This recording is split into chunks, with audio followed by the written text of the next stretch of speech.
Hi guys, this is Matt Edwards from Chennai. First off, I would like to thank YouTube for being a great resource for me. I have learned a great deal from YouTube, but I was searching for a particular technique of selecting hair and getting rid of the background and could not find it. Finally, I managed to figure it out with great difficulty and thought if I make a video on this, it would be helpful for many people like me, especially photographers, who would want to work on their pictures themselves instead of depending on Photoshop designers who sometimes may not cooperate because they have other things to do. I generally use CS6, but I will do this in CS2 because I don't want you to keep wondering if this could be possible in older versions. You can do this in any version of Photoshop and it's the same steps in all the versions. Hope you find it helpful. Okay, here I go to file, take a picture of this little boy here who's got fine hair. Uh, Remember, it will work pretty good on black hair or any kind of dark hair. I convert it into a layer and not keep it as background. And the next thing is I create an extra layer to use as background, and I change the color of the background by filling it to the desired color. Okay, and I move it down as background, and I'm going to work on the picture now.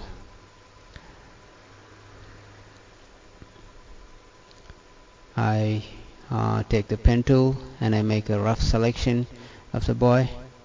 I will do it pretty fast. You can take your time and do it probably accurately so it will look better. And I go around the hair, which I will be working later on. So I first do the selection of the other parts except the hair.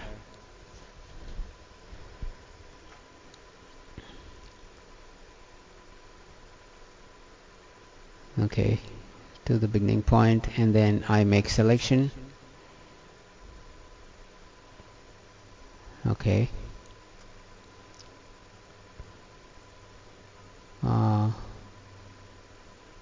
Then I inverse selection and erase whatever I have selected.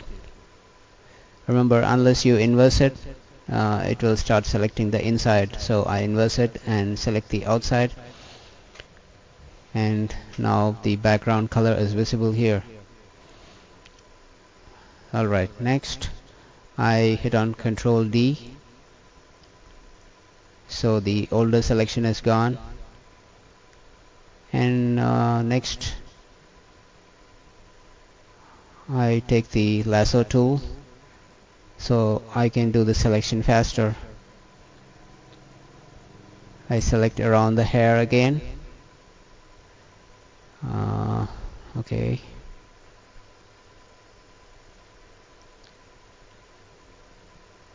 Okay, there it is, the new selection.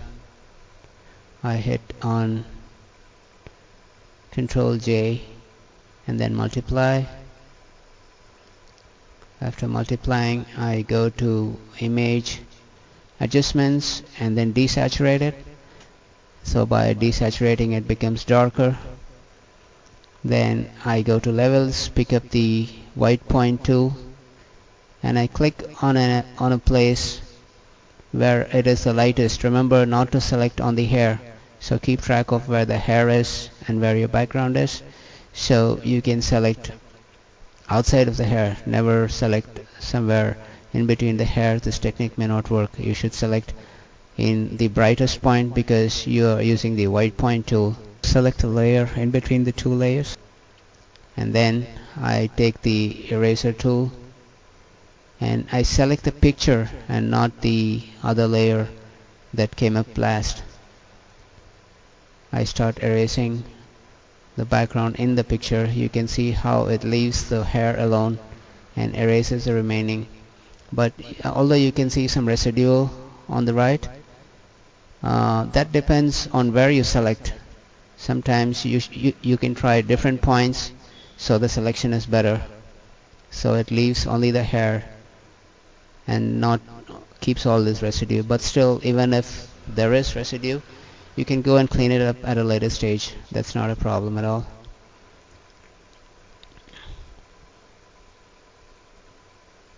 Okay, and there it is. And remember, you can always work in detail, go do some fine work, select a smaller brush and then work like this, and you can erase on the hair as many times as you want. You don't have to worry about the hair getting erased. You can work on it as you like.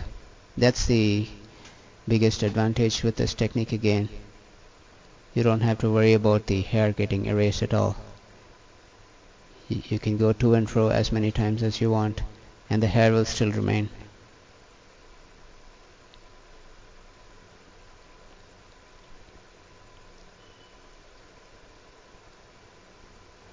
Okay, and the last thing you need to do is, don't forget, take the middle layer to the top and get the top layer down so that the desaturated part will go and it will leave the original hair out there. That's it, folks. Thank you for watching.